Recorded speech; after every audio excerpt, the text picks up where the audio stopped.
I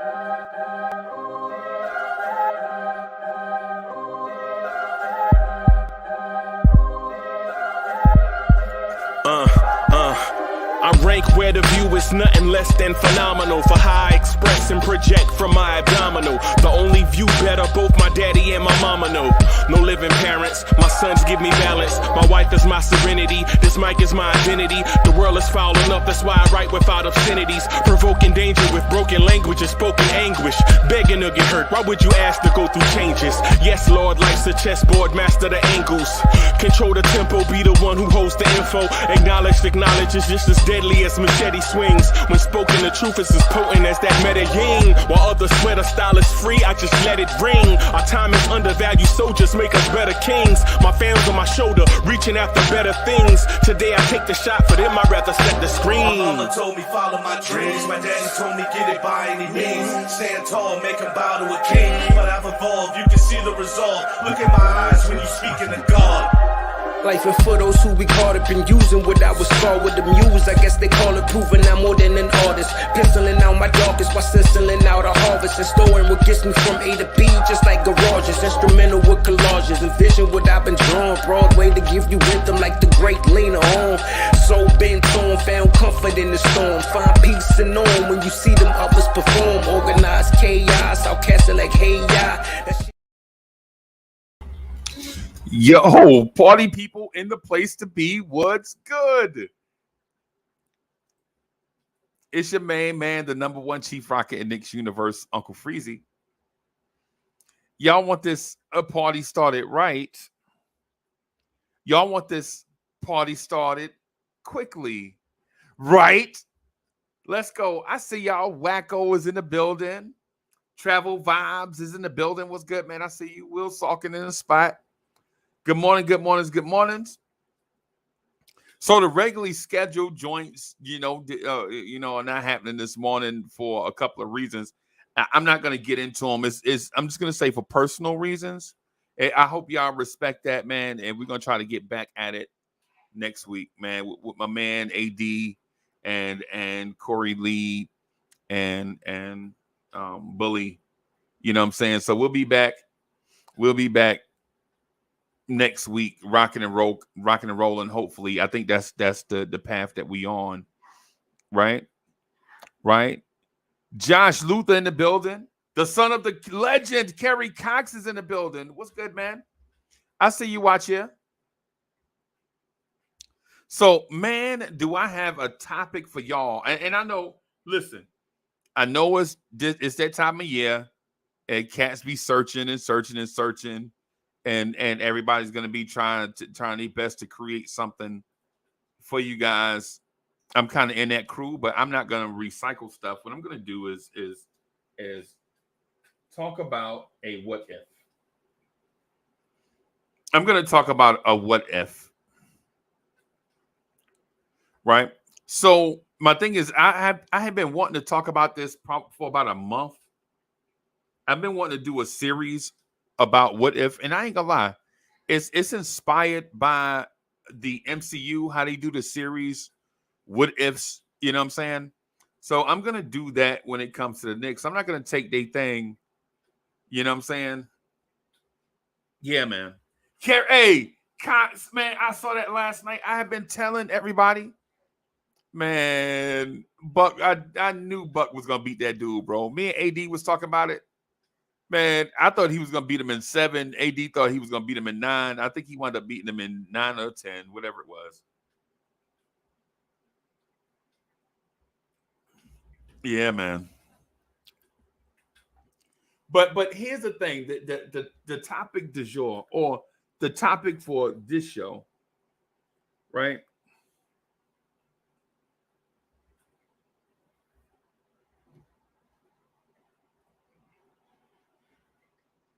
Okay.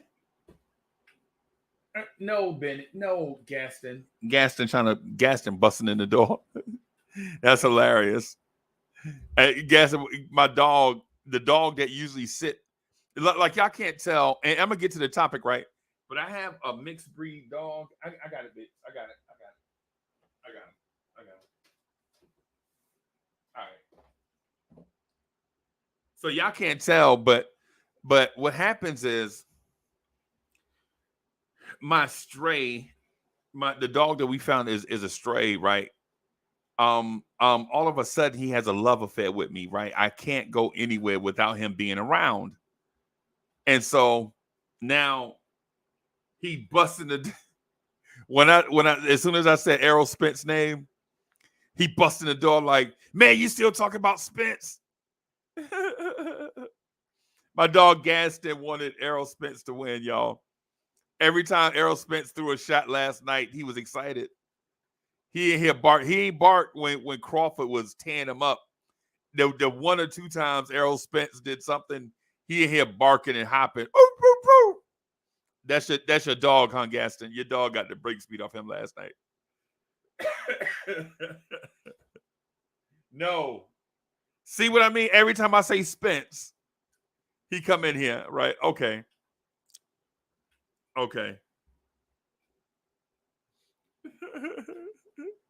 Yeah, Spence do look like Martin after he fought Tommy Hearns. Yeah, man. Bo Ismail's in the building. What's good, Mr. Bo? How you been, Mr. Bo? What's happening? So I this series that I'm gonna start with you guys, I don't know if I'm gonna do it weekly or how often. I'm just gonna put them out as much as the creativity allows. Like if y'all have ideas about if y'all have ideas about a what if scenario with the Knicks, then y'all hit me. JJ, my man, is in the building. JJ, the God, is in the building. JJ, yeah. Hey, JJ, when I saw Max Scherzer got traded, I was so excited, bro. I was so excited for to see Max Scherzer go. Because I think dudes like that are the ones that kind of ruin your mojo. Like the overly intense dudes, you can't say nothing to them in the clubhouse. You know what I'm saying? You know what I'm talking about? You know how like the Goose Gossage type dudes be in your clubhouse. You can't even hit a home run and you know what I'm saying? Like I'm glad he gone, bro. I don't think he was good for our clubhouse. Verlander, on the other hand, I hadn't seen enough of him to judge him. But if we can get some good projects, if we can get some good prospects for him, c'est la vie. I think we did the cat that we got, Ocuna's brother. You know what I'm saying? I think he'll be legit. The only thing is, where's he gonna play at second base? Because if he's gonna play second base, that means Ronnie Mauricio is a right fielder. But that's enough of Mets talk. Let's talk about these Knicks. Let's talk about what if, right? I'm going to ask you guys a legit... Andrew Colliger is in the building.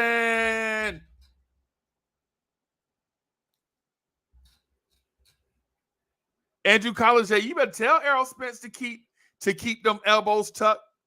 And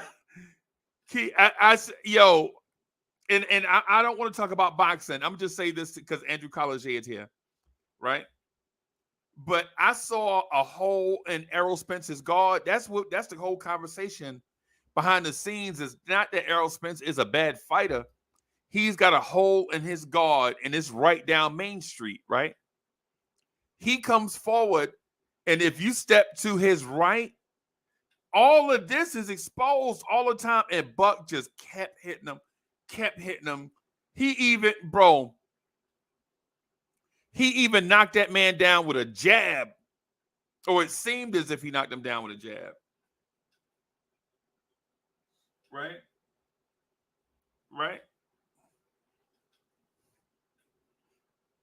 But back to this topic though. What if?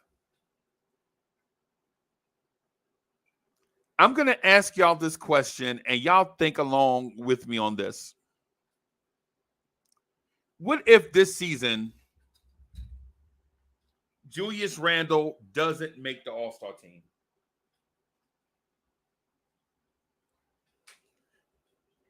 What if this season Julius Randle does not make the All-Star team? Right?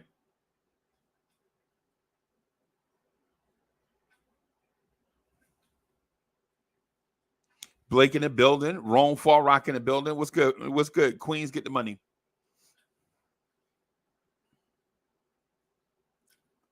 Here's the thing. What if Julius Randle doesn't make the All-Star team this year? Would you be disappointed?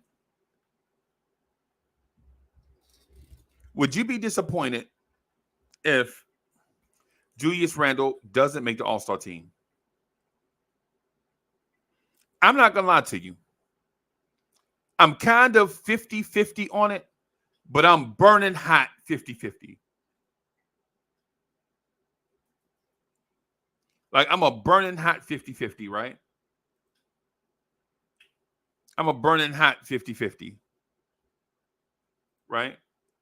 My thing is if he doesn't make the All-Star team, I know it's because of a few reasons. Randle is playing through injury. He's kind of hurt. The team is underperforming, so I'll be disappointed about that. Right? But then again, at the same time, I know Julius Randle is an every other year All-Star. He made it last year. He didn't make it the year before, but the year before that, he did make it. So if he misses it this year and makes it next season, 24-25, I'm okay. That's his pattern. Right? I'm okay with it. That's his pattern. If Randle doesn't make the All-Star team every year, but kind of makes it like every other year or so, then I'm okay with it, right?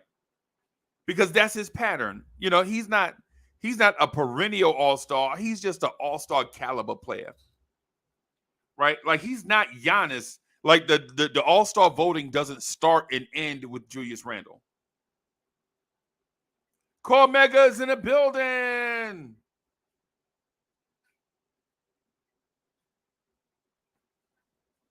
Right?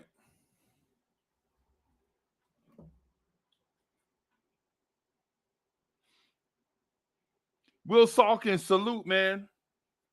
Thank you for the generous contribution, Will Salkin, man. I appreciate that. I'm gonna use that contribution, man, towards Photoshop. I got the Photoshop bill coming up, so I'm gonna put that straight on the Photoshop bill. No lie.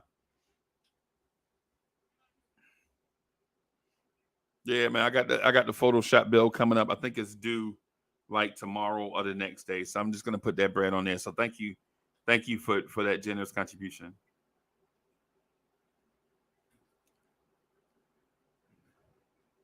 My thing is, what if Julius Randle doesn't make the All-Star team, right?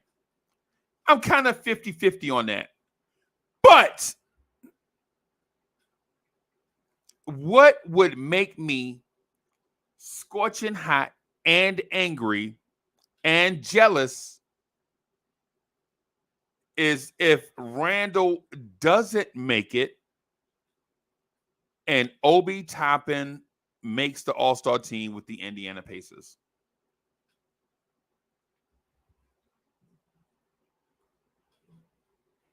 And I can hear y'all saying right now, geez, Uncle Freezy, you petty. Yep. I'm petty spaghetti, bro. I ain't gonna lie to you. If Obi Toppin makes the All-Star team with the Indiana Pacers and Julius Randle does not make the All-Star team with the New York Knicks, I am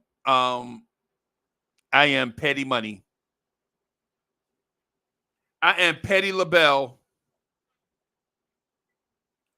If Julius Randle does not make the All-Star team, say for instance,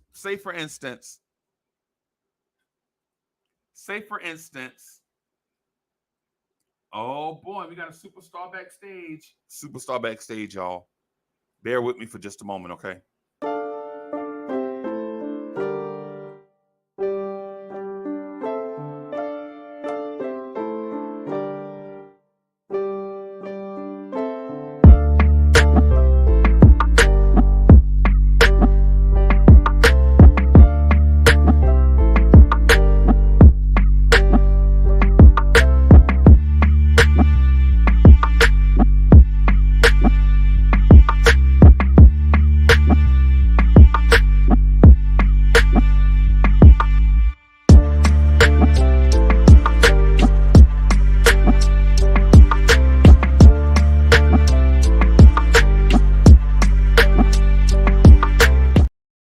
Yo, what's good? Yo, superstar in the building. I'm good, bro. Let me introduce my guy. Everybody, listen. One of the most respected panelists and analysts in Nick's universe.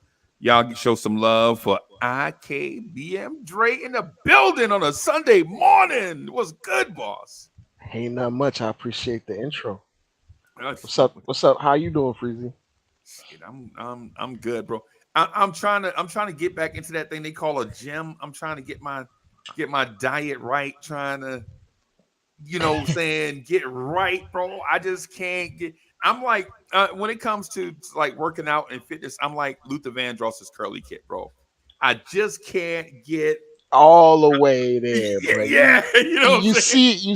You see the machinations coming. Yeah, but I just can't. You know what I'm saying? I just can't get. I just can't get all the. I look like the dude from The Incredibles. Remember Mr. Incredible used to work in the cubicle. That's me right there. That is me right there. Oh boy, superstar backstage. Hold on. Oh boy, you know you can't keep your stars backstage. Hold on.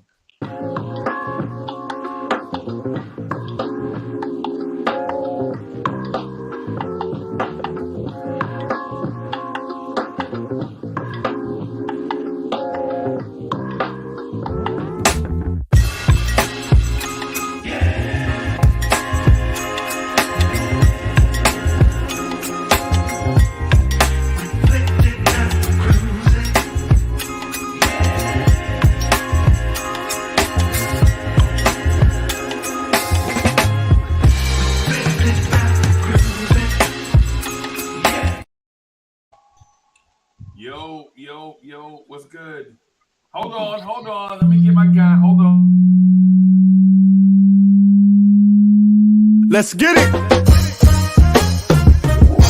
Y'all be spitting with your flows, I'm just podcasting. That's right. On the air every day, I'm just podcasting. You don't know what that mean when I say I'm podcasting. I'm broadcasting these flows with the podcasting. Every day of my life, I'm just podcasting. Right. Share my dreams with you, mean I'm podcasting. You can see my vision through the podcasting. But don't forget J Boogie when I'm broadcasting. I'm podcasting, he's podcasting.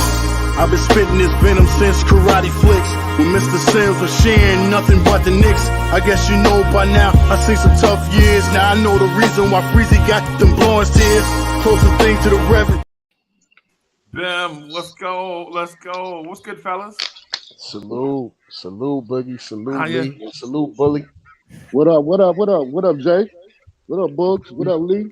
Man. What's up, Dre? Good morning. Good morning. Good mornings. Bro, I ain't even gonna lie. You know I rock podcasting. I just got podcasting in rotation, bro.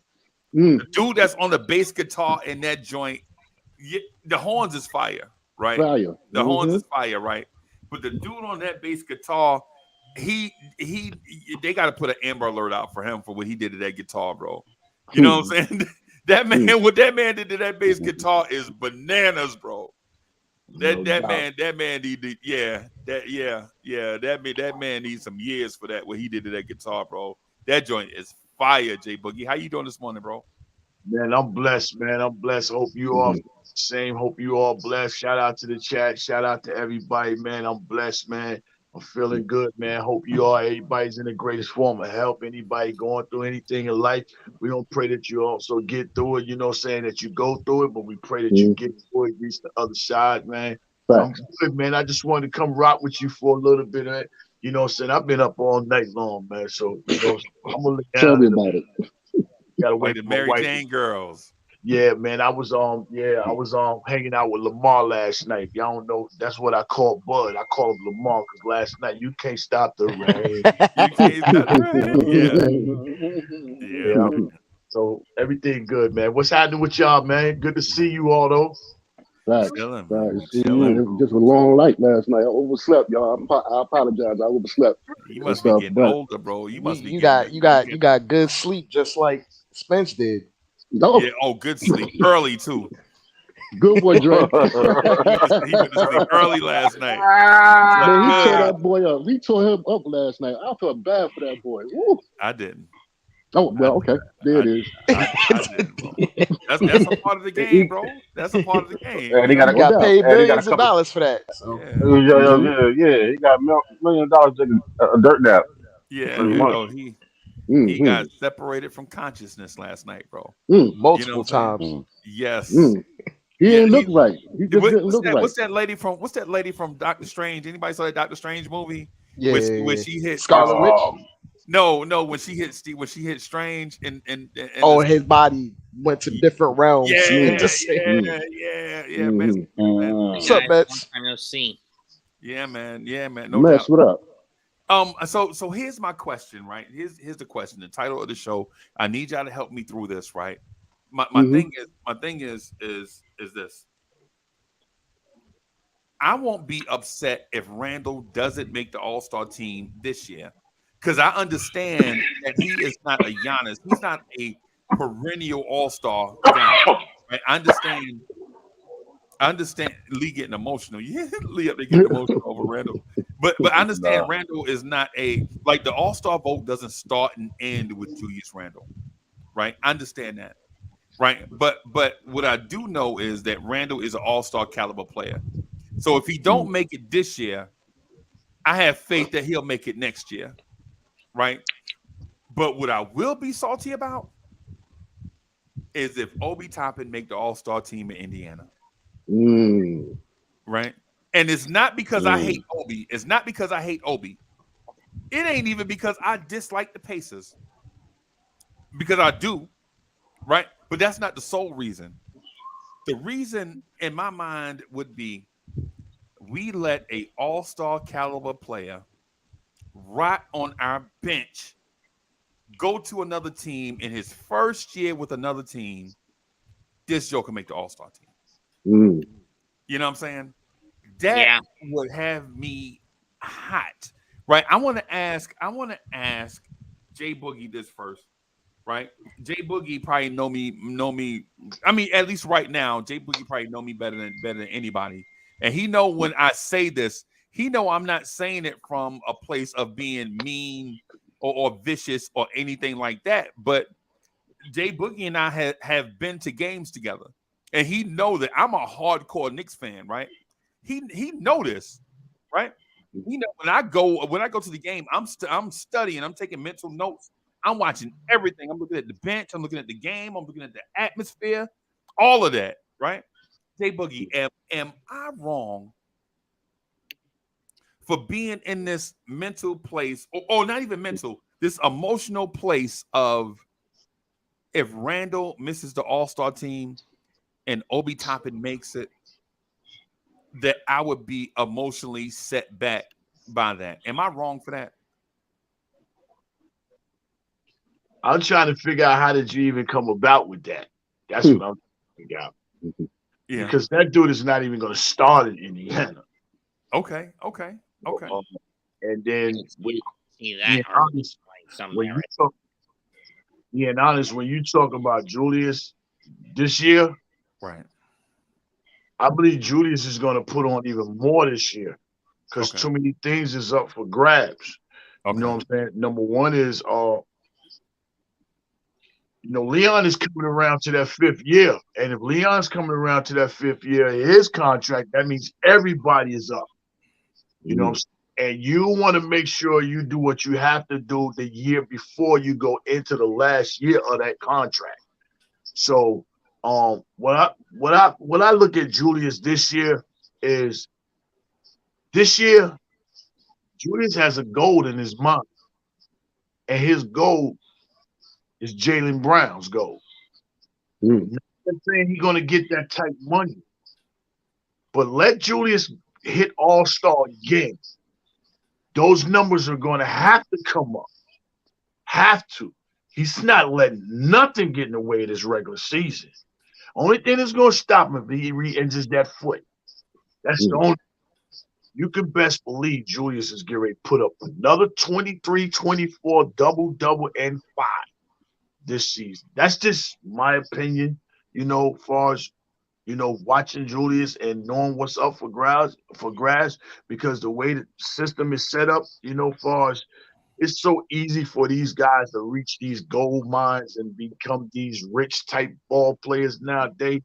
And I just believe that, you know, 24, 25 points is just going to be so much easier. No more pressure, no more looking over his shoulder, no more being in the game, crowds yelling they want Obi. None of that going on. And ain't we a backup power forward? Just to me, all-star all game. But two of them this year. Okay. Okay. So when you no way Obi Toppin starting it again. If he happens to, I mean, just in case, Jay Boogie make a good point. But if he do make an all-star team, yeah, I'm gonna be upset because we had him and stuff. But I think Julius gonna come out this year rocking and rolling. And just like Jay Boogie said, man, he ain't got to worry about Obi no more. And the crowd calling for Obi when he messing up or whatever, when he acting like a diva. Be the leader, not the diva. You know my sentiments. Right. Say that again. Be the leader, not the what? Be the leader, not the diva. Yeah, I know how I feel about Randle. I feel like Julius Randle a beast, bro. I feel like he the best power forward this team ever had, bro. And I know everybody don't agree. I know everybody don't agree. But when you look at certain stuff, you out here striking nerves first thing in the morning. Yeah. We can't talk about what we like and dislike. We got to go by, you know what I'm saying, what we've seen. But the thing about that, though, the thing about this league, this is the intriguing part. Obi Toppin never played with a point guard that could get him the ball, right? And now he's going to a young team that's going to play in the open floor. And he might have the absolute best point guard that he could actually have dreamed of, and a point guard that's pass first and can shoot the three. Who's that? Halliburton, right? Halliburton. Yeah, okay. Right. You talking about Pacers, they're gonna be pacing for real this year. They're gonna be up and down the floor, athletes everywhere. And even if you try to stop them, Halliburton and Buddy Hield both shoot around 40% from three. They're gonna have all spacing you want. Ain't nobody clogging the paint for Obi, because I forget what they center name, but I think they center can knock down the 3-2. You know what I'm saying? It's in my mind, I think Obi Toppin is going to the perfect situation to develop into that guy we thought we were gonna get on draft night. It's one of those things where it's absolutely gonna be on him. He's gonna have every opportunity, even if they have a rookie coming up behind him. He's gonna have the first dibs because he's been seasoned. He's had 3 years or 4 years in the league, and what's his name? Their coach Rick Carlisle is averse to just throwing rookies out there. Right. Like if you remember, Ben Mathurin came off the bench the majority of the year, and he was the best guard on that team, short of Halliburton. And he still brought him off the bench. And they had young power forwards last year. They had Sticks and Zeke Jackson, and Rick Carlisle didn't play him. Not like that. They traded. They wanted Obi. Yeah. So it's one of those things where he's going to have every opportunity to thrive. If he doesn't do it, then that's on him. I feel like to the question that you posed, if he makes an all-star game or something like that, if that were to happen, a lot of people are getting fired. I'm not gonna lie to you, Freezy. Yeah, a lot of people are gonna get fired just off of collateral because of it. Because if it's not like head coaching, it's gonna be the analytics department. Someone's gonna fall on the sword for this. So it's one of those things where it's like, if he were to, it would look bad on the front office because he went to the team that had the point guard that we should have taken in the first place. Oh, I forgot about that. Halliburton? Yeah, we should have taken him over Obi in the first place. I'm glad we have Brunson, by the way. I'm absolutely glad we have Brunson. Facts. But imagine a backcourt with Brunson and Halliburton. Just throwing that out there.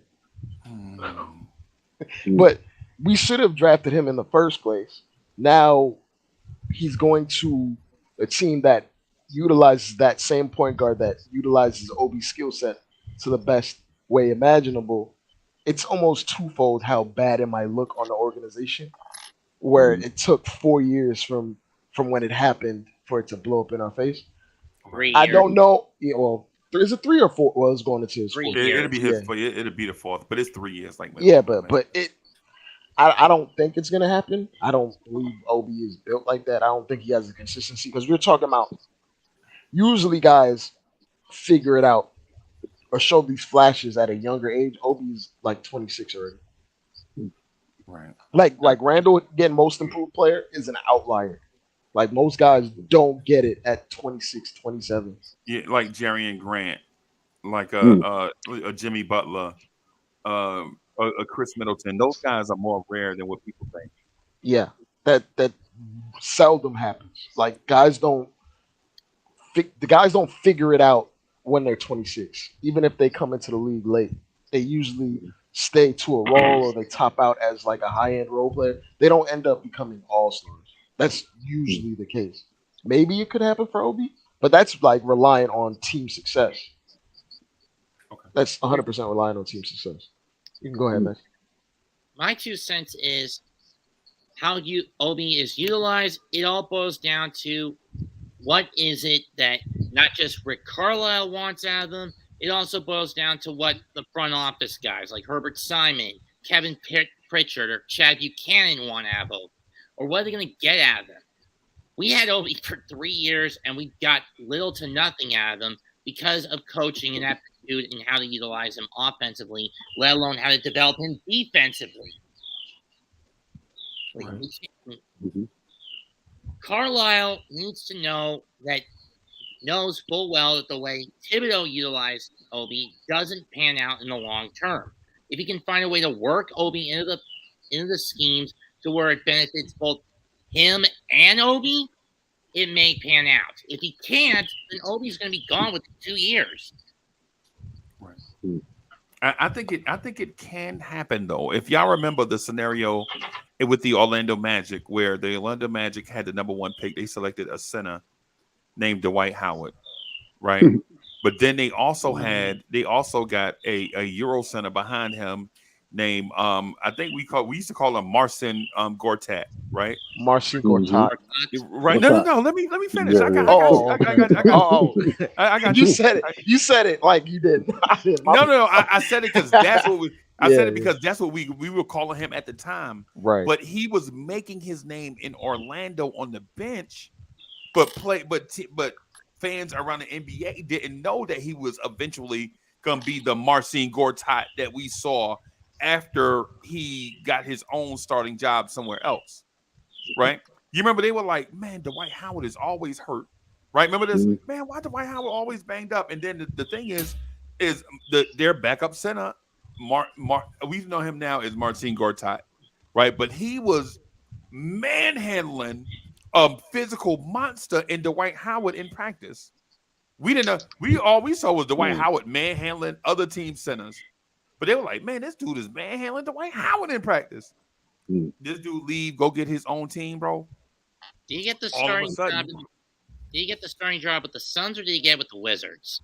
I'm not for sure. I can't remember right offhand in what order it was. All I remember is that when he eventually left and got his own team, that he could showcase all the things that nobody outside of Orlando could see.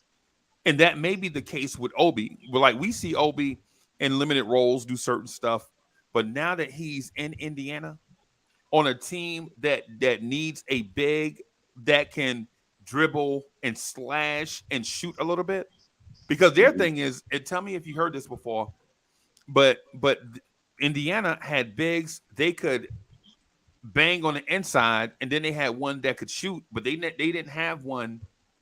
They didn't have an athletic freak that could create easy buckets for himself, right? It's like with Sticks. You know what Sticks is? Sticks is a hustle guy. Sticks is basically Jerome Williams, Junkyard Dog, basically, right? And Zeke Jackson is eventually going to be something along the lines of an Onyeka Okongwu type. You know what I'm saying? Little undersized center that can kind of do it all but not master anything. But Obi gives them that guy that's a physical mismatch against other power forwards in the league. Because for what he is, Obi is a strong dude, right? He doesn't always flash his strength though, right? Obi is a very athletic dude, right? But he doesn't always showcase his athleticism. Obi's a skilled dude. He didn't always showcase all of his skills, but given the opportunity on a night-to-night basis, where say if he gets 20, Dre, what I'm saying is if Obi gets about 20 to 25 minutes instead of 12, I think you'll see some things in Obi that you didn't get a chance to see in New York. And I'm not blaming New York for that. All I'm saying, Lee, what I'm saying is I'm gonna be salty because of the circumstances. I'm not gonna be jealous of Obi or be mad at Obi. I'm just gonna be like, dang, man, why couldn't we give Obi 20, 25 minutes here? Well, we know why. Because we had an all-star in his position. A motivated one at that. Like what Jay Boogie said. What Jay Boogie said is, to me, is absolutely accurate. I think Julius Randle is now that he saw Jaylen Brown get the bag, bro. Who plays better? What Nick have you ever seen play better than Julius Randle when he motivated, bro? When Randle was motivated, bro, like that one year he was in New Orleans outside of Melo. Yeah, I mean, but look at the category. You look at the comparison you put in there with Yeah, like that motivated Denver Nugget game last year on the road. Yeah. That game. That's Julius at his prime best. Diving all over the floor. And we won that game too, by the way. Yeah, we swept them He was last getting year. busy. Wasn't that the first time we beat Denver in a long, long time? Yeah. In Denver. Yep. Yeah. Yep. It been a long, about 11, 12 years, I think. I'm like something like 13 I remember correctly. about something like that. Yeah, he got busy. Julius did get busy up in the mountains there. He wasn't playing no games. He got busy. Good point, Jay. So, Bully, what I'm saying is this: if a motivated Randle, like what Jay Boogie said, doesn't make the All-Star team, and Obi Toppin does in a free-flowing system that all it does, like Obi Toppin in my mind with the Indiana Pacers, is the stone that the builder refused, and when he ran out of blocks, he went back and got that stone, and it wound up being a perfect fit. You know what I'm saying? He threw it away first, you know what I'm saying, because he thought he didn't need it because it didn't fit. And then once he put the whole tower together, it was missing this one piece. He go back and get that piece, and it's a perfect fit. I think that's what Obi might be. I'm gonna go with Dre. What Dre just said. If that happens, everybody up in that building getting fired. Everybody getting fired, bro. Man, I don't want to believe. Okay, all right. Okay. Everybody getting fired. You let that man go sitting on the bench. You know what I'm saying? But they're gonna look at him with a frown. They're gonna look at them people with a frown, knowing this dude over here in Indiana, how flying all over the building, and we had him. So yeah, I mean, I agree with Dre. I don't think. First of all, I don't think I doubt it. I'm not saying that I doubt what the scenario could happen. That's not what I doubt. What I doubt is the fact that it's not going to be everybody. It's going to be one body. Who that? And it's going to be that head. Exactly. Ooh. Because you were too stubborn. You were too stubborn to do the right thing. You know what I'm saying? You were caught up in yourself. Hold on a second, Matt. You were caught up in yourself and what you thought was the system of perfection, and you effed up because you thought about yourself and not thinking about the team as a whole. And how many different scenarios we could have used them. You know what I'm saying? Instead of like, especially this last playoff series that we just had with Miami, and then Julius wasn't totally, with Julius wasn't totally up to par, and he wasn't playing his best basketball, and we could have used him, and more than likely probably should have used him, and then you let your ego get involved when you bench him. You know that wasn't Leon Rose doing. Facts. That was all Thibodeau. Hey, so shout out to Paris Duggar. Paris Duggar, thank you for the generous contribution. Paris Duggar says, Obi is a point getter. He's an exclamation point guard getter. He's points are always momentum points. They stand out to opponents. ESPN worthy. So he's an energy momentum player, right, Paris? Like, and I read your second comment, Paris. I read your second comment to go along with it. So I understand what you're saying. I think I kind of agree with you, right? So Obi may be a complimentary player, is what Paris Doug is talking about. Like, he might not be the grind king. Like, he won't go there to be their best player. Their best player right now is probably Tyrese Halliburton. But the one thing about guys that distribute the basketball, Dre, I'm gonna ask you this, and maybe I'm wrong. One thing about guys that distribute the basketball and score is they always bring a guy along with them, i.e. Steve Nash. Remember Steve They Nash? elevate somebody. Yeah, he always elevates somebody else with him. You know what I'm saying? That might be his pick and roll partner. Oh my god! I mean, that's what he was drafted to do: run pick and roll, and then we turned him into a corner specialist. Jason Paul with the pick and roll, So- Dirk Nowitzki. Right, bro. You said Dirk Nowitzki? Yeah. I don't know about that. I don't know about that. You talking about pick and pop? Because I him and Dirk in that pick and pop was deadly, bro. I ain't gonna lie. As soon as you get the mismatch, as soon as you get a smaller player on Dirk, you got to double team it. I mean, a 15-footer was a layup for him. Yeah. And don't let him raise that knee. Oh, jeez. Him getting off that 1 foot step back, you can't guard it. He was 7 foot. And fade away with it too. Hey, Jay Boogie, I ain't gonna lie, bro. I don't want the Knicks front office to be fired over that, bro. I don't want beef over that. You know what I'm saying? I ain't gonna lie. I ain't want beef over that, bro. But one person who won't be fired, you know what I'm saying? I just go ahead and throw this out. This would be West, because West was pissed off more than anybody. That was wanted that man more than anything. That's where him and Tom, they first fell out. It's because, you know what I'm saying? West wanted him and he got him. But Tom actually wanted the point guard. Let me go ahead and just say that and share that right there. What I know of that. The thing about Obi got to blame himself for some of this. You can't just blame it all on, you know what I'm saying, Tom didn't, do this to help him, or what I'm saying, and we already know the situation with Julius. But being, you know what I'm saying, athletic, and I always say, I never seen a New York dude without no tight handles, no nothing. I mean, just get the ball, don't even face the look at the rim, can't beat you off the dribble, no none of that. You know what I'm saying? And athletic as he is, I know his great element is his speed and running the floor and all that right there.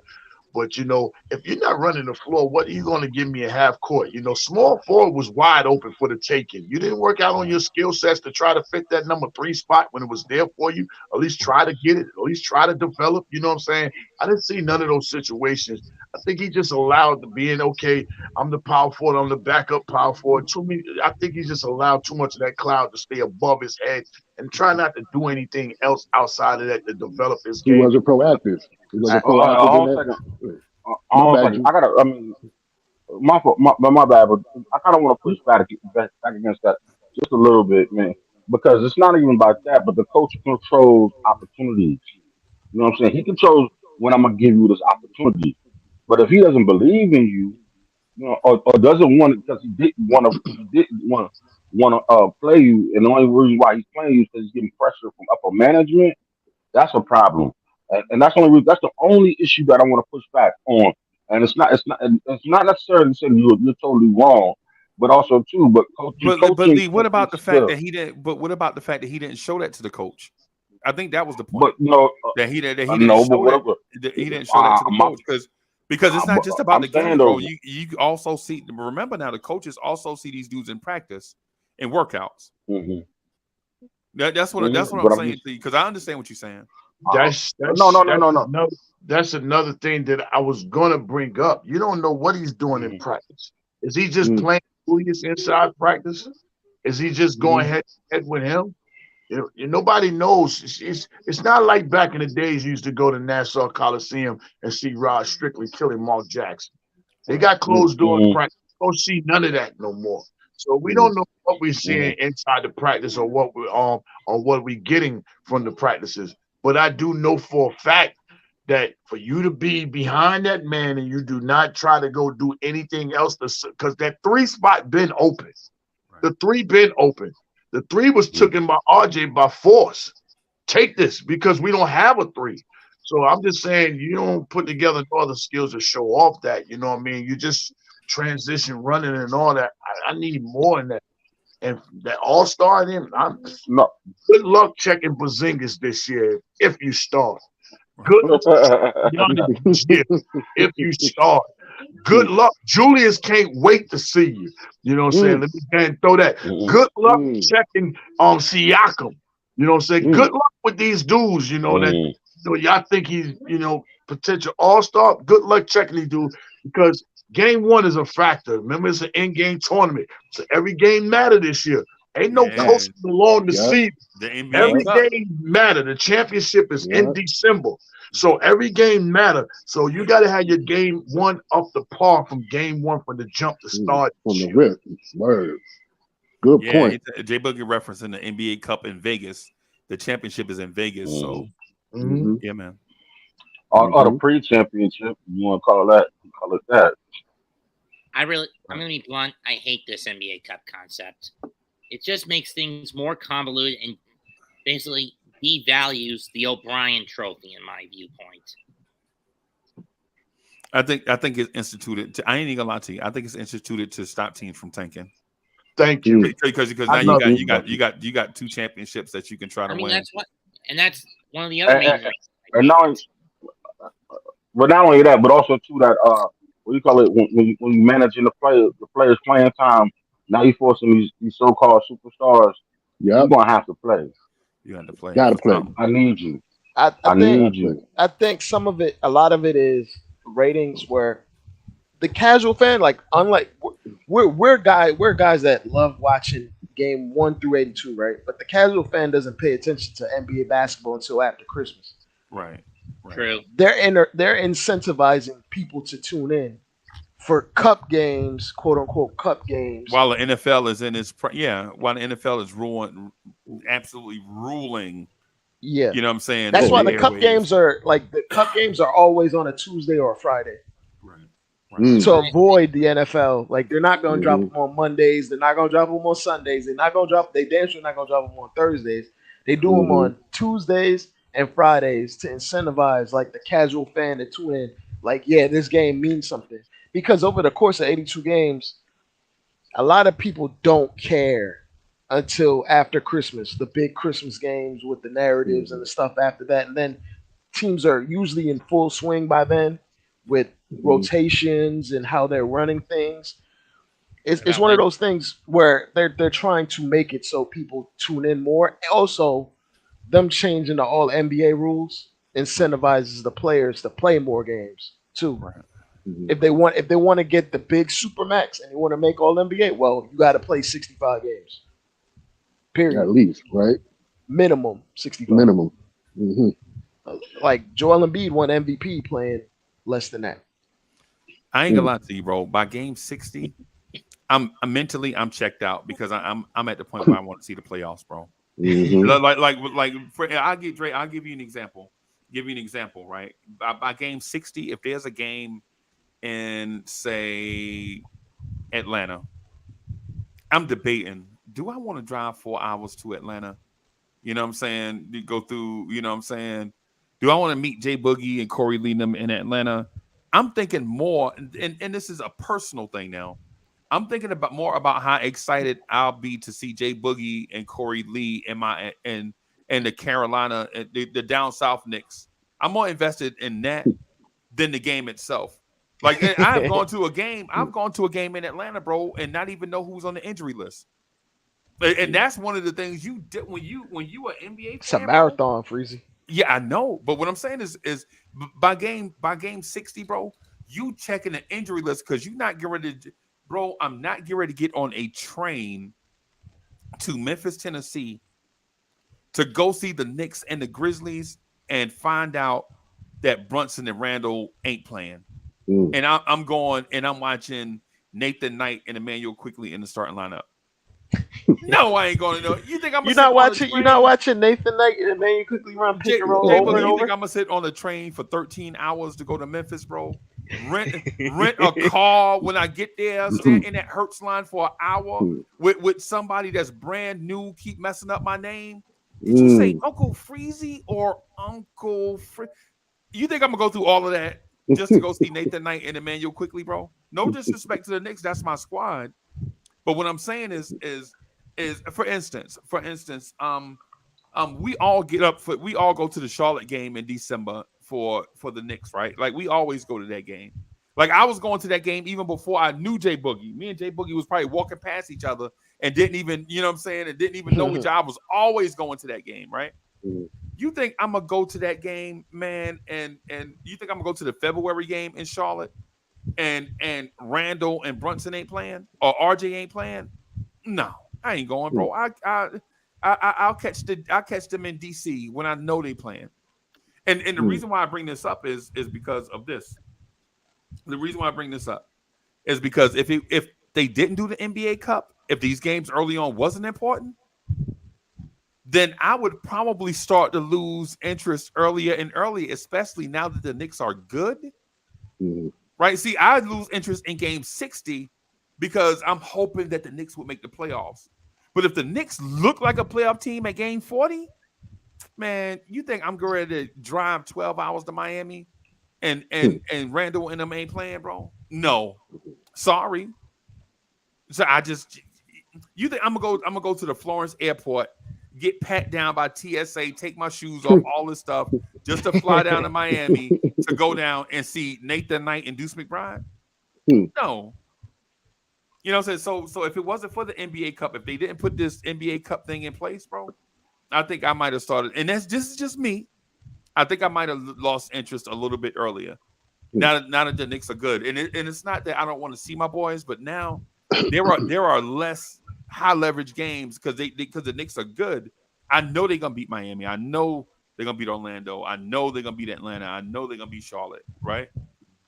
You know what I'm saying? So now it basically messes. What I'm getting at is the reason why over the past 3 or 4 years, the reasons why I've been going to these games in some of these spaces, going to these games in March and February and March, is because Corey Lee is in Atlanta. And I get to see Jay Boogie. I get to see Jay Boogie outfit. Every time I go see Jay, hands to the man, I ain't never seen Jay Boogie with the same outfit on in my life, bro. Never. Never. If you can find me, you get to see me, Uncle Freezy, if I choose to go to the Charlotte games. Bim. You see what I mean? Bim. Exactly, Mets. That's what I'm saying. Like the February game, me and Mets and the concession stands might be more interesting. Right. Jay, listen, I'm gonna tell a story about Jay Boogie. I ain't putting Jay Boogie business out there. Me and him, we was in Spectrum Center so long, and last time we was there, the security was like, "Hey, y'all got to go outside." I was like, "Yo, I'm waiting on Jay Boogie. He a hip hop legend." Jay Boogie was doing his thing in one of the spots. The lady security guard was like, "Hey, Uncle Freezy, listen, you got this crowd, people walking up to y'all, dapping y'all up." Jay Boogie, I'm standing there. No lie, I'm standing there. Jay Boogie about to take off. A dude walks up to me, man. His whole family walk up to me, bro, and they taking selfies with me in Spectrum Center, right? Jay Boogie headed off to the spot. Jay Boogie headed off to the spot to do, you know what I'm saying, whatever it is that Jay Boogie do.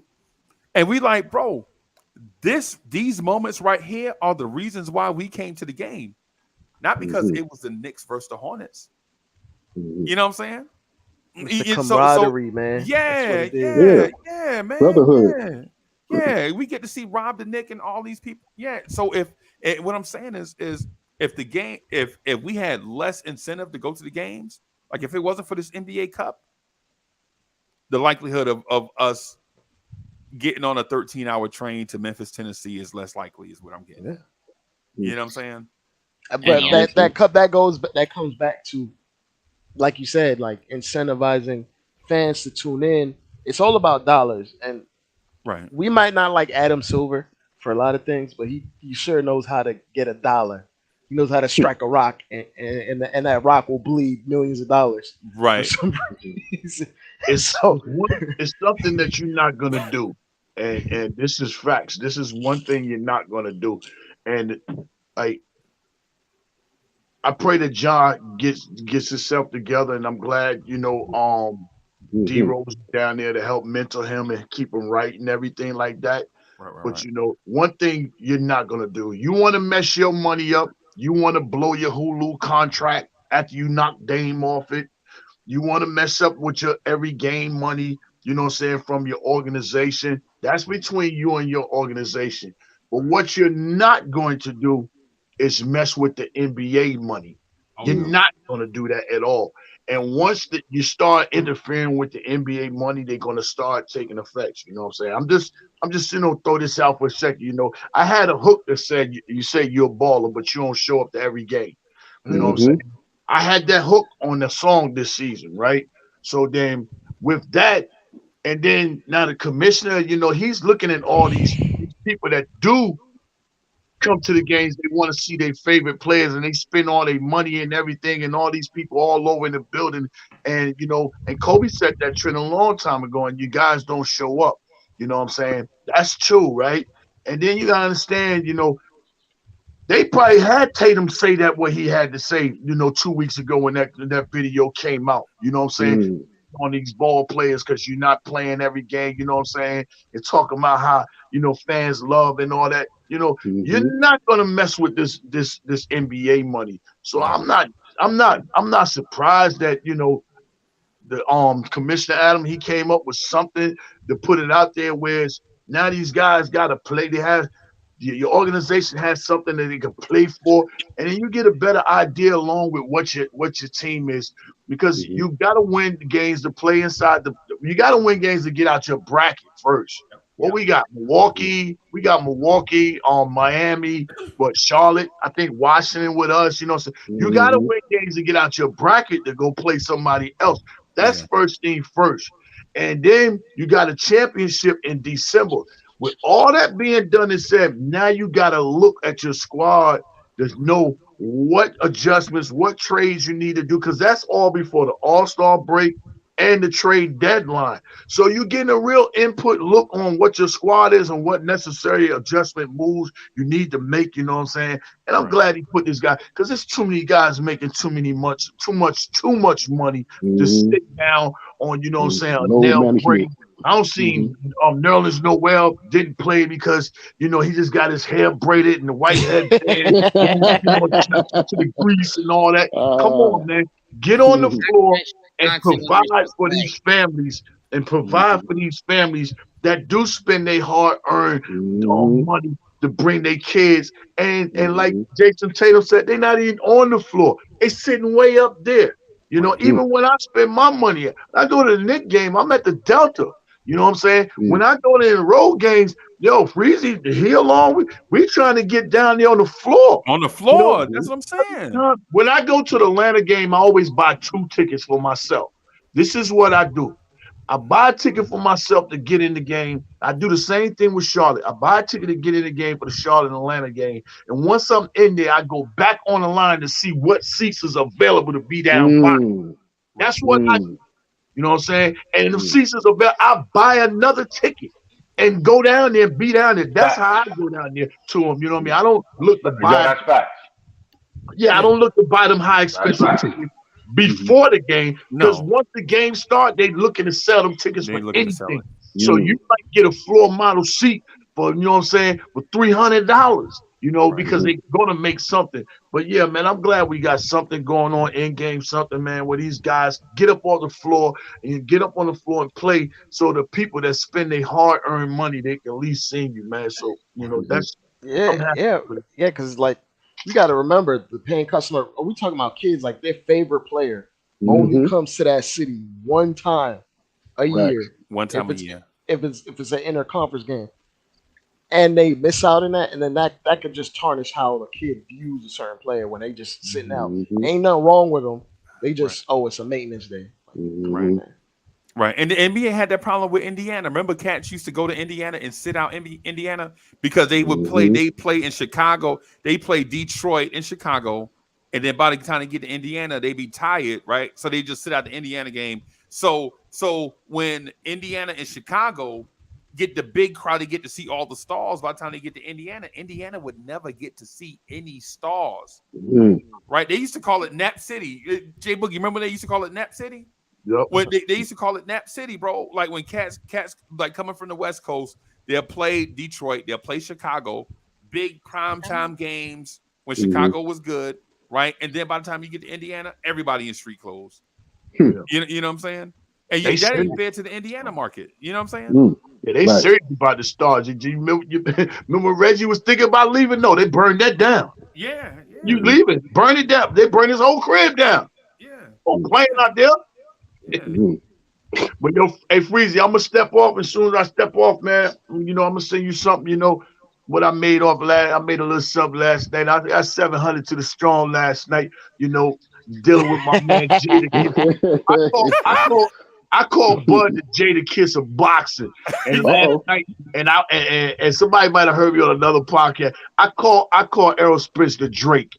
Like, you know what I'm saying? And I do Drake. He's just singing a good tone. You know what I mean? He ain't really got them bars, you know what I'm saying? Them bars was in the building last night, you know. What Jada said, oh, you don't even feel comfortable in your own skin, you won't wet.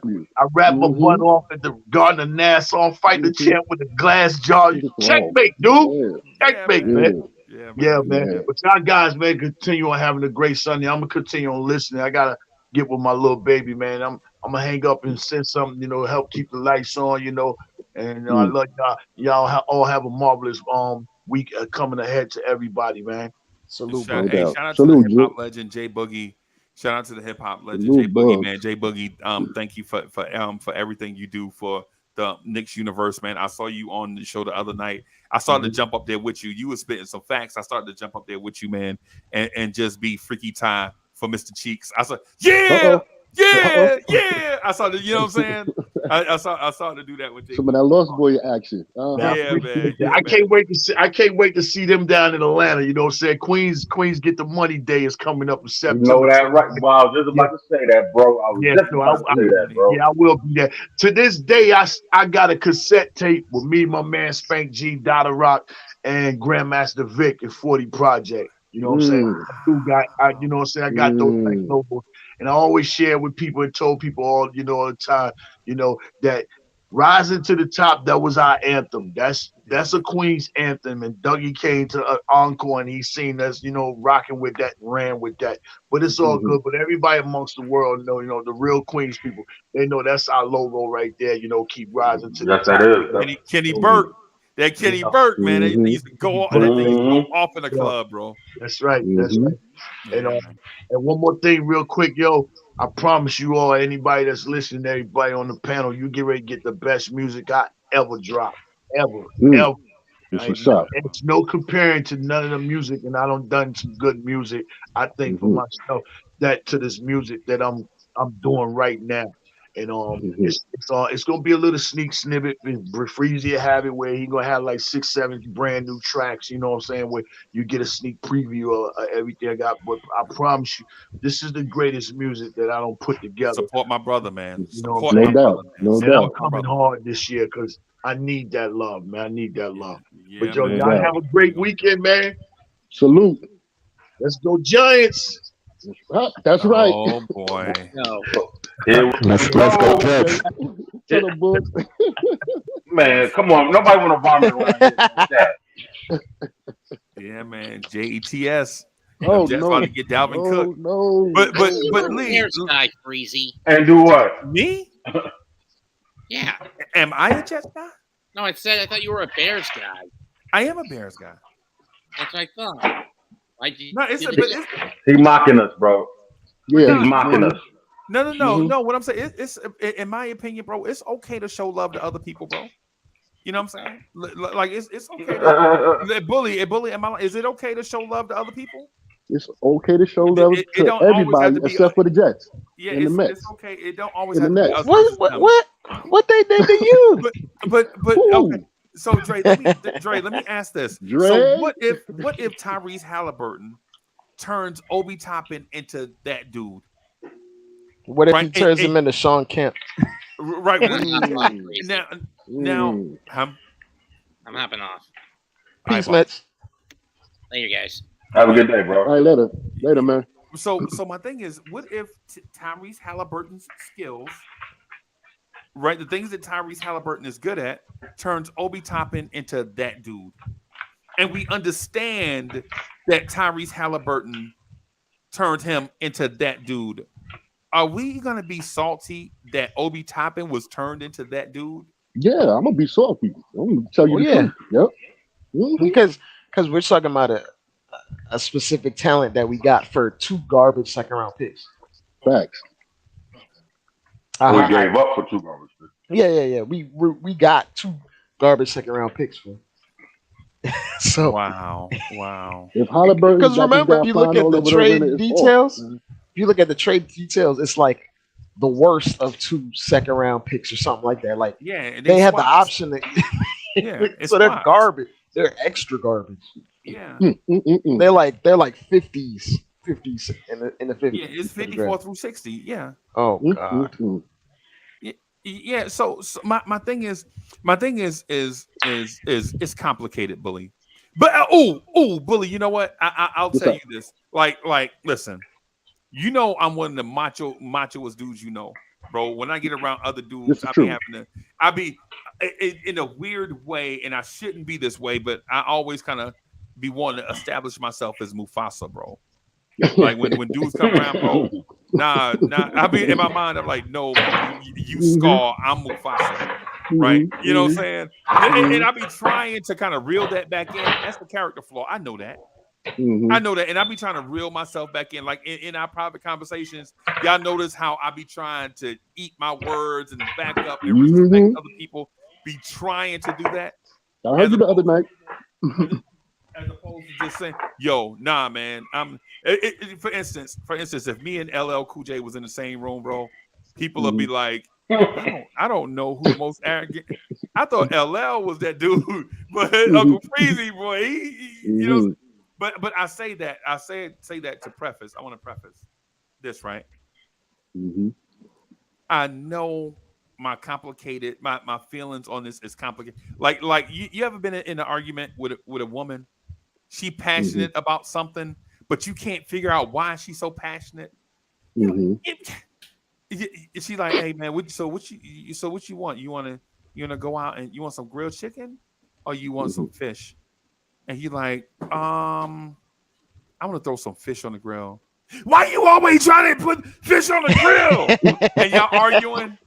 Bully, you ain't never been in that situation where you argue with a lady, and you're like, yo, you asked me, and then I told you, and you just chopped my head off. The whole time is something completely unrelated. Unrelated, right? It's always unrelated. It's something completely unrelated. That's how I feel about the Obi situation, bro. Like if Obi makes the All-Star team, it don't have nothing to do with Obi making the All-Star team, to be honest. Right? If Obi makes the All-Star team for the Pacers, hey man, congratulations. But it ain't about Obi making the All-Star team for the Pacers. I know right where you're going. It's about why we didn't play Obi when he was a Knick. Facts. You know what I'm saying? And I used to bash Obi like a listen. Who was more harder on me than I call Obi Toppin a dunk contest participant? Somebody just said that. Allah Wise just said that. Yeah, man. Yeah, man. So shout out to Jay Boogie, man. Thank you, Jay Boogie, for the generous contribution. Jay Boogie says, peace, love, and blessings to the Knick family, chat panel, and the Chief Rocker. You know what I'm saying? Y'all want this party started right. Y'all want this party started quickly, right? Set it off. I suggest y'all set it off on the left. Y'all set it off. Yeah, you know what I'm saying? But my thing is, if Obi Toppin makes the All-Star team with the Pacers, so what? Other teams have had All-Stars before. It ain't nothing new. You know what I'm saying? But if ex-Knick do it, that just speaks to organizational failure. I'm gonna be hot as fish grease, bro. I ain't even gonna lie. I ain't even gonna lie. That's bro. When you see your ex with you see your ex girlfriend. Because we can't be too passive. Like we want all-star talent, right? Like like if someone else became an all-star off this team, I would be upset because we would love to have a third all-star on this team. Right. Facts. Right. That alone would send us into title contender stratosphere. Right. So we gonna be around here acting like fools, man. You already know it, man. From all up and down 95. We gonna be taking things up. Freezy already checking out a game 40 out the season because he know the Knicks gonna be good. Right. Right. Right. And so here's the thing too, Dre. Here's the thing that I wanted to bring up that I think Knicks fans are missing. Say for instance, the Knicks trade Emmanuel quickly to the Phoenix Suns. Right. Right. And they give us, say, a reasonable package in return. Whatever the reasonable package is. But quickly goes there and he's a starting point. Him and Bradley Beal are a backcourt. On the wings, they have Devin Booker and Kevin Durant. And at center, they have DeAndre Ayton.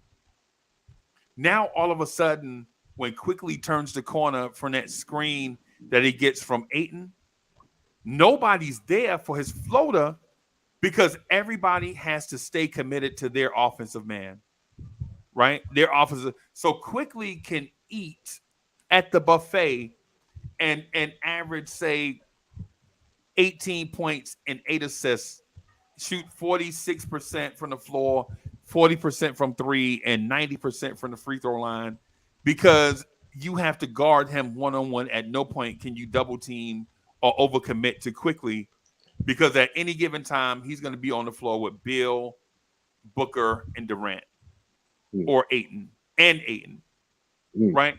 And say we see Emmanuel Quickly develop into that dude over there. You know what I'm going to be saying as a Knicks fan? Why couldn't he do that here? Right? And my thing is I don't want to be in that situation where Quickly go somewhere and become the NBA most improved player and make an all defensive team, you know what I'm saying, or something like that. And then at the same time, you know what I'm saying, we got Miles McBride and Dante DiVincenzo as the backup guards. You feel me, Dre? Am I a petasaurus? Nah. Am I being like that's pretty rational in my opinion. Okay. Lee, what you think, Lee? Am I off on a tangent? Am I scared? Am I scared? Is a better way to put it. Nah, you're not scared, but you're concerned. You know, with the simple fact of it all is that you don't want us making mistakes that we made in the past. You know what I'm saying? I.e., letting Rod Strickland go and keeping Mark Jackson. And next thing you know, 2 years later, we trade Mark Jackson. You know what I'm saying? Right. So, and then we're stuck in this no man's land for the last 30 years with no point guard and no consistent play at the position. Meanwhile, we developing Trevor Keels. Exactly. We drafted him a second round pick because he was Tibbs' guy. This all goes. This is what I'm saying, and I said in my last comment. This all leads back to what direction? Right. I'm sorry, this leads back to one dude? person. Yeah. That's why we got him. I didn't even know that. Hell yeah, bro. Okay, my bad. All these last, you gotta think. You gotta think. Listen, from Grimes to McBride to Trevor Keels have all had Tibbs' hands all over it. Facts. Okay. Right. Okay. Supposedly 3-and-D type guys, we got the pick of the litter right now. Out of that was Grimes. We have 6'4" and shorter to get him in the first round. Right. You know exactly. Wow. So all this got Tibbs' hands all on it, and it's a crying shame because now you're giving this coach carte blanche on what he wants because he's a spoiled brat to some degree. You know what I'm saying? And not to hate the man because the man has been very successful with us. You understand? But still, there's got to be balance. You know what I'm saying? The kid, how you say this? The patients do not run the asylum. Right. Okay. And I'm done. Okay. Drop the mic. You drop the mic just like that? He dropped the mic dead on somebody's foot. Look at Lee. Dropping the mic dead on somebody's foot. Yeah, man. Lee, I don't want to sound like a conspiracy theorist, but follow this theory of conspiracy with me if y'all don't mind. right? What if Obi is indeed as good as what people speculate? What if Quickly is indeed that good, right? And they go somewhere else and they do this. Do you put the blame on the front office for getting Tom Thibodeau the guys that he likes to play, and the front office takes the blame for guys not working out here because the coach won't play him? Or do you support the front office for supporting the head coach, regardless if you like the head coach or not? That's a good one. Right? Because think about it. Think about it. Don't we always want our head coach and front office to be on the same page, even if we don't agree with the head coach? Yeah. Like, at least give him the weapons he needs to see the What job he he can do. do. This is the thing. Like, even like the front office, our talent evaluators aren't all the way 100% with Tibbs. So when they give Tibbs a player that doesn't fit the mold that Tibbs likes, he just doesn't play him. He just won't play him.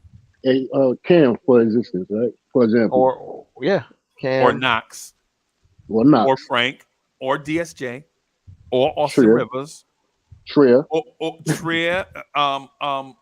What's my man name that had the SpongeBob fingers? Was always breaking his fingers here. Y'all remember the dude that kept breaking his fingers when he got here? The dude that we signed when Mitch was out for the season.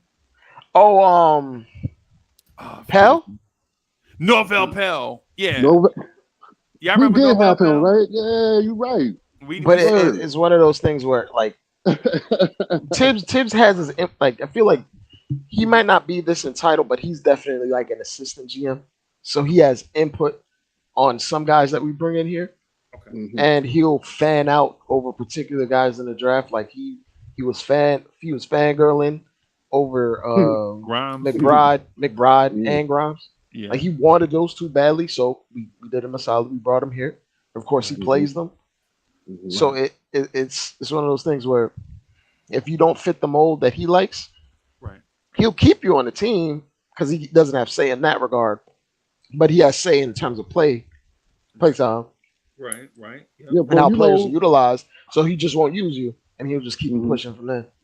Well, I'm saying like with this Obi situation, that man, Jay Boogie made a good point. You don't face the basket sometimes and whatnot, but if he turns out to be real good, I'm side out in Thibodeau. Facts. Right.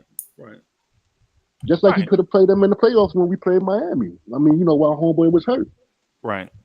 Could have. I'm definitely could have. When Right. he get over there in Indiana and start flying around that arena and doing all type of stuff he was supposed to be doing at MSG, I'm side out of Tibbs for real. Right. And my thing with Still a great coach. My thing with Tibbs is I don't want to blame him for everything wrong with the Knicks and then not give him credit for some of the stuff that's right with the Knicks. Right. You know what I'm saying? Because I think that's unfair. I sound like a hater when I do that. But when I do that, and I probably am a hater when I do that. But the thing I want to mention though is there were points during his tenure, and he admitted to it, where there were points in his tenure where things were going wrong and he should have did it right. Like if y'all remember the press conference before last season started, when asked why he didn't play Quickly at point guard instead of Alec Burks, and he was like, "Yeah, you know what? If I can go back and redo it, I would probably let Quickly play through his struggles." Remember, because Quickly was struggling.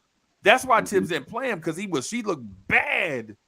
Right, but what he didn't do, what he should have did is put Quickly on the floor anyway and let him learn, take his lumps. Yes, because remember it was a sophomore slump that Quickly was going through. OJT. And sophomore slumps are a real thing, bro. But the thing that's kind of even more egregious, we were mathematically eliminated. For a while, and he was still starting this man. Still starting, I'm like, what are you trying to prove? Well, that's just like how you keep his players up like to the last minute and then wind up getting injured, man. He is stubborn.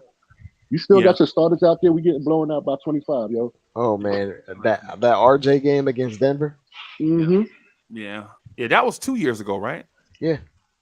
We were losing. We were down by like 15. RJ was still in the game with 30 seconds left. Under 30 seconds. Yep. and then RJ gets hurt underneath the rim. Underneath the rim, y'all. So you like, Facts.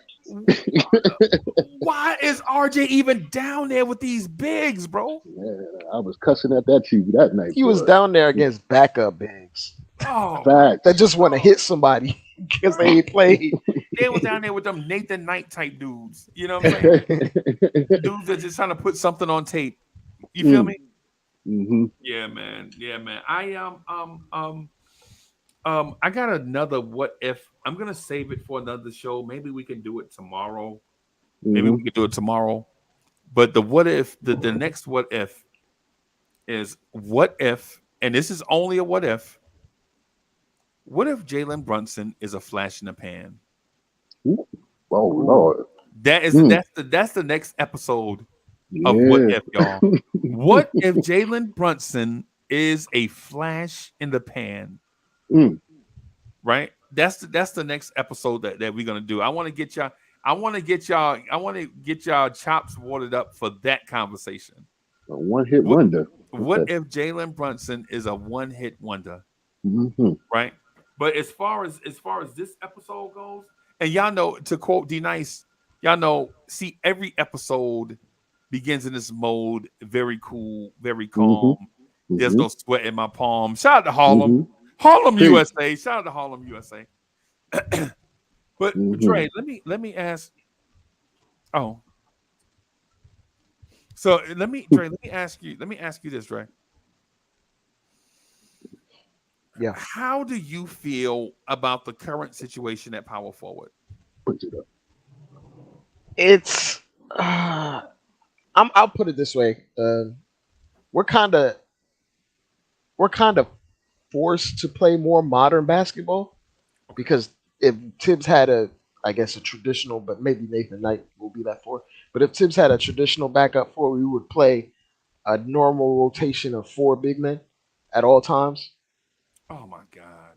Which is cool. I mean, I guess that's what Tibbs likes, but because of the roster construction, it forces us to play small ball. And to be absolutely honest, most teams don't have a traditional four off the bench.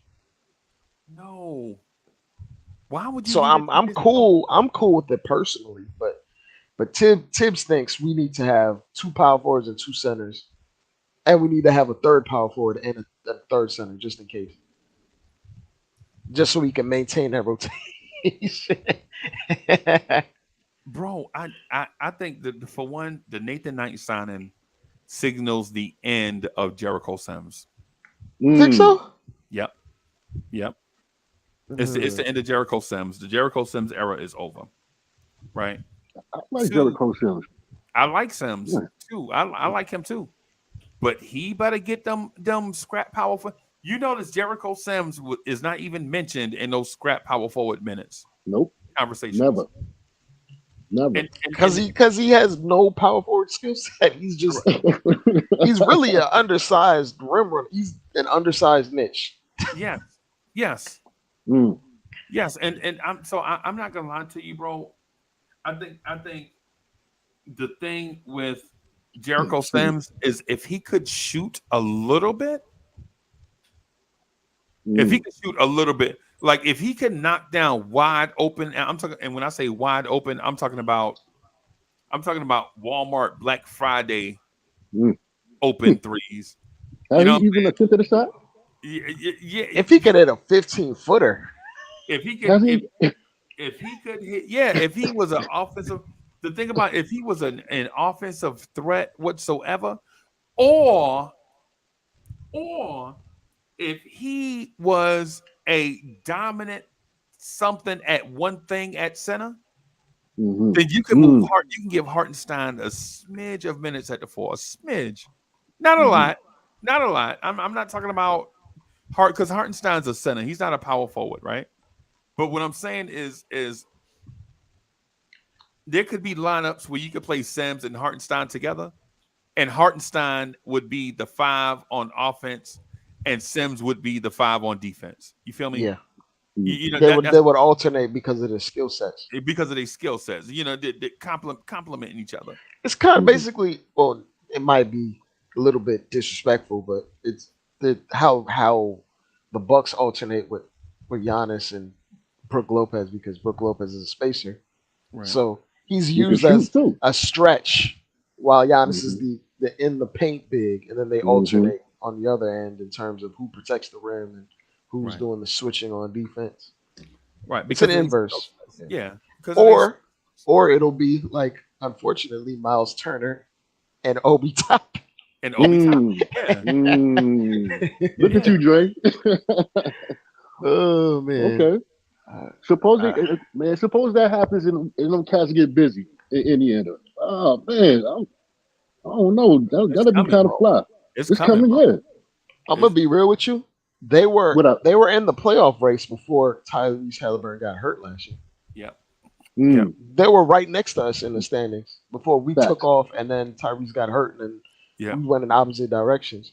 Yep. We Now got they have hot and another they got year. cold. Yep. Yeah, now they have another year of development with their young guys. Ben Mathurin is gonna come back as a Mhm. starter As a this starter. year.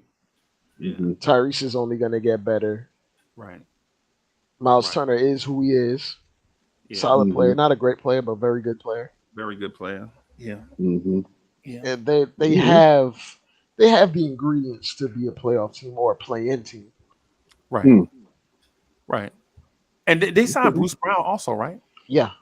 Oh, Nah, Signed Bruce Brown. Yeah. Yep. I forgot him as well. oh my Yeah, God. they're gonna be tough. They're gonna be tough this year. I mean, this They season. still have Sorry. Buddy Hield there. I don't know if they're gonna trade him or not. They may trade him at the deadline, depending on what it Mhm. is. But he's still there, and he's still one of the best 3-point shooters in the league. Yeah. He might He's be. one He of the might. greatest ever. Yeah, he's gonna be probably their microwave scorer off the bench or something like that. I He's could just see. gonna come I in. could see them playing. I could see Bruce Brown still coming off the bench. Mm. Right. I could see Buddy Hill starting, Mathurin at the 3, Obi at the 4, Mm. and Turner at the 5 with That makes sense.